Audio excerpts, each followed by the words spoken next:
Rival ভক্তরা বলেন Lord, অথচ এই লর্ডই বিশ্বকাপের নকআউটে দলের রক্ষাকর্তা। নকআউটের ম্যাচে যেখানে ভিনি রোনালদোরা নিশ্চুপ হয়ে যান, সেখানে জ্বলে ওঠে লর্ডের পা। যেন এই লাউতারোর মতো পারফরমেন্স করা এখন স্বপ্ন ভিনিসিয়াস রোনালদোদের জন্য। লাউতারোর এমন পারফরমেন্স নিয়ে থাকছে প্রতিবেদন। আসরের গ্রুপ পর্বে পেয়েছেন এক গোল, সেই গোল এসেছিল পেনাল্টি থেকে। তবে লাউতারোকে নিয়ে সমালোচনা হয়েছিল বিস্তর। তবে ভিনিসিয়াস বা রোনালদোরা নকআউটে যা করতে পারেনি, লাউতারো মার্টিনেজ সেই কাজটাই করলেন। দেখিয়ে দিলেন তিনি লর্ড নন, তিনিই আসল ট্রাম্প কার্ড। শেষ 16তে মিশরের বিপক্ষে যখন লাউতারো নেমেছেন, এরপরই বদলে যায় খেলার চিত্র। মেসিকে উইংয়ে দিয়ে একের পর এক আসতে থাকে বক্সে আক্রমণ, আর তাতে ফলাফল মেলে একের পর এক আক্রমণ করতে থাকে আর্জেন্টিনা। কিন্তু ভক্তদের তো তাতে ভরবে না মন, সমালোচকরাও পরিমাণ করবেন গোল অ্যাসিস্ট দিয়ে। তাই অপূর্ণতা রাখেনি সেই ম্যাচে। অতিরিক্ত সময়ে কাউন্টারে বল পেয়ে এরপর সেই বল হোল্ড করেছেন, এরপর এনজো ফার্নান্দেজের রান লক্ষ্য করে দিয়েছেন পিন পয়েন্টে ক্রস, আর সেখানেই লক্ষ্যভেদ আর্জেন্টিনা দলের। আদায় করে গোল, যেই গোলে জয় পায় তারা।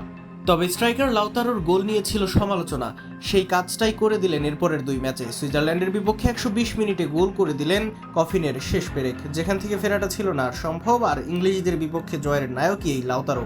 মাঠে নামার 10 মিনিটের মাঝে আদায় করেন গোল। বক্সে একের পর এক ক্রস দিচ্ছিল আর্জেন্টিনা, কিছু হেডও হচ্ছিল, তবে গোল আর আসছিল না। কিন্তু লাউতারো নামার পর সেখানে আসে সমাধান। লাউতারোর করা হেডেই এরপর গোল করে আর্জেন্টিনা, আর সেটাই জয়সূচক গোল হয় আলভিসেলেস্তাদের জন্য। এ নিয়ে দ্বিতীয় বিশ্বকাপ খেলছেন লাউতারো মার্টিনেজ। এই 2 নম্বর বিশ্বকাপে তিনি যত গোল করেছেন তা করতে পারেনি ক্রিস্টিয়ানো রোনালদো। 6 বিশ্বকাপ খেলে নকআউটে 1 গোল রোনালদোর, সেটাও করেছেন পেনাল্টি থেকে।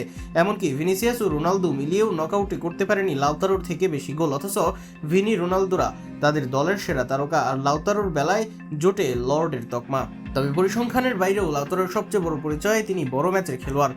নকআউট এলেই যেন বদলে যান এই আর্জেন্টাইন ফরওয়ার্ড। কখনো গোল, কখনো অ্যাসিস্ট, আবার কখনো বেঞ্চ থেকে নেমেই ম্যাচের মোড় ঘুরিয়ে দেন। এখন পর্যন্ত বিশ্বকাপের নকআউটে তার গোল 3টি, প্রতিটি এসেছে দলের সবচেয়ে প্রয়োজনের সময়ে। তাই লর্ড বলে বিদ্রুপ করা মানুষগুলোকেও বারবার জবাব দিচ্ছেন মাঠেই, বরং হেটার্সদের জানান দিচ্ছেন এই লাউতারোর মতো লর্ড হওয়া তাদের প্রিয় ভিনিসিয়াস ও রোনালদোদের স্বপ্ন। অন্তত পরিসংখ্যান তো সেটাই বলে।